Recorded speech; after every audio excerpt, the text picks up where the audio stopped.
My family members అందరికీ నమస్కారం. ఆంధ్ర అమ్మ పికిల్స్ అంటే ఇంటి వంటకం నిజమైన ఆంధ్ర టేస్ట్. ఇప్పుడు మనం చేసే రెసిపీ బెండకాయ పచ్చడి. ఎలా తయారు చేస్తారు, ఏం ఇంగ్రీడియంట్స్ యూస్ చేస్తారు, ఎలా చేస్తే రోజు రోజుకి ఫ్రెష్ గా టేస్టీగా ఉంటుందో అని క్లియర్ గా మీకు చెప్తాము. ఇప్పుడు మన అమ్మ మీకు స్టెప్ బై స్టెప్ గా బెండకాయ పచ్చడి ఎలా ప్రిపేర్ చేస్తారో చూపిస్తారు. బెండకాయ ఊరగాయ పెట్టుకుందాం. బెండకాయతో ఎలా ఊరగాయ పెట్టుకునేదని మీరు అనుకుంటే నేను చూపిస్తాను. ఫస్ట్ లో బెండకాయలు లేతవి కాకుండా ముదిరి కాకుండా మీడియం సైజు తీసుకొని నీట్గా అవి కడుక్కొని తుడిచేసుకున్నాక రెండు వైపులా కట్ చేసుకోవాలి.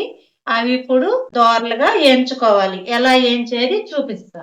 బెండకాయలు ఊరగాయ పెట్టుకునే దానికి మనం కడిగి అన్ని ముక్కలు చేసుకున్నది ఇంత మోయనంగా మనం ఫ్రై చేసుకోవాలి. ఫ్రై చేసుకొని ఇలా తీసుకున్నాక దీంట్లో ఏమేమి కలపాలో అన్నీ నేను చూపిస్తాను.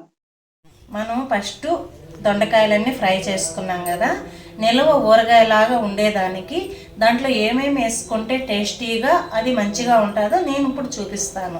100 గ్రాముల చింతపండు బాగా అది నానబెట్టుకొని దాని గుజ్జంతా చిక్కగా తీసుకొని దీంట్లో వేసుకోవాలి. దీంట్లో వేసుకున్నాక 100 గ్రాముల ఆయిల్లో ఆవాలు ఇంగువ వేసి ఫ్రై చేసుకోవాలి. ఆయిల్ కాసి చల్లార్చుకొని దీంట్లో పోసుకోవాలి. దీంట్లో పోసుకున్నాక 1 గ్లాసు సాల్ట్ వేసుకోవాలి. 1 గ్లాసు సాల్ట్ వేసుకున్నాక 3 స్పూన్లు కారం మిర్చి వేసుకోవాలి. మనం మిరపకాయలు ఆడించుకొని అవి మంచిగా పొడి చేసుకున్నటి ఆ కారం ఫ్రెష్ది మనం వేసుకుని కలుపుకోవాలి. 3 స్పూన్లు కారం వేసుకోవాలి. 1 స్పూను మెంతులు పిండి వేసుకోవాలి. 1 స్పూను ఆవాలు పిండి వేసుకోవాలి. చింతపండు రసమే దానికి టేస్ట్ సరిపోదు. 1/2 గ్లాసు నిమ్మరసం కూడా వేసుకోవాలి. వేసుకున్నాక అన్నీ చేత్తో బాగా మిక్సింగ్ చేసుకోవాలి. ఏంటంటే దొండకాయలు ఆయిల్లో బాగా మగ్గిపోతాయి కాబట్టి స్పూను గెంటి పెట్టినా అవి చక్కగా ఇదవ్వవు. ఇవి ఇలాగా మనం మిక్సింగ్ చేసుకుంటే దాంట్లో మంచిగా ఊరి అది ముక్క బాగా మెత్తబడి తింటే చాలా టేస్టీగా మంచిగా ఉంటుంది. ఎందుకంటే ఇది చిన్నపిల్లలు తిన్నా పెద్దోళ్ళు తిన్నా బెండకాయ జిగురు కాబట్టి అది కొంచెం వేసుకున్నా కానీ అన్నం చాలా మంచిగా అన్నం తినొచ్చు, చాలా టేస్టీగా ఉంటుంది. ఎంత ఊరితే అంత దాంట్లో ఆ జిగురంతా దిగి బాగా మంచిగా టేస్ట్ వస్తుంది. ట్రై చేయండి.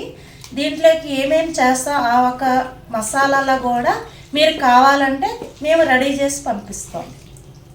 ఇది బెండకాయ పచ్చడి అంత మంచిగా రెడీ అయింది. చాలా టేస్టీగా ఉంది. ఎంత ఊరితే అంత మంచిగా చాలా బాగుంటుంది. ఇలాగ మనం గాజు దాంట్లో చెమ్మ తగలకుండా వేసుకున్నామంటే చాలా మంచిగా ఉంటుంది. ఇది థ్యాంక్స్ అమ్మ, మా ఫ్యామిలీ మెంబర్స్ కోసం చాలా మంచి ట్రెడిషనల్ బెండకాయ హోమ్మేడ్ పికిల్ రెడీ చేసినందుకు. అండ్ మీకు ఈ దొండకాయ పికిల్ కావాలంటే డైరెక్ట్ గా మీ ఇంటి డెలివరీ చేస్తాము. వీడియో మీకు నచ్చినట్లయితే లైక్, షేర్ అండ్ సబ్స్క్రైబ్ చేయండి.